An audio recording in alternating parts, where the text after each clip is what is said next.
Hello everybody.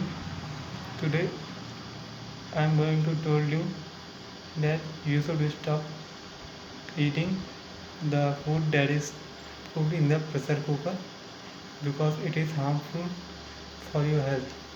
In the pressure cooker, the food is not cooked. The pressure and the steam breaks the food molecules. It only destroys the food molecules, not cook them.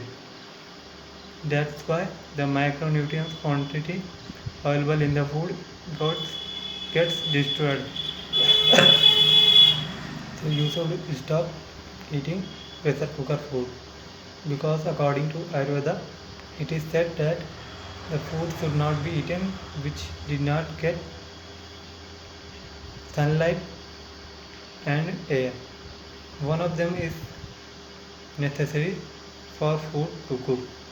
That's why you should stop eating pressure cooker food instead of, like, if you cook dal chawal in pressure cooker, so you should stop because the food that you eat is not good because it has got destroyed all its nutrients.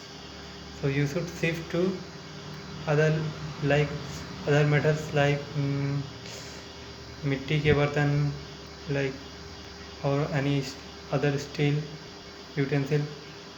So that's all for this. I will meet you in other video.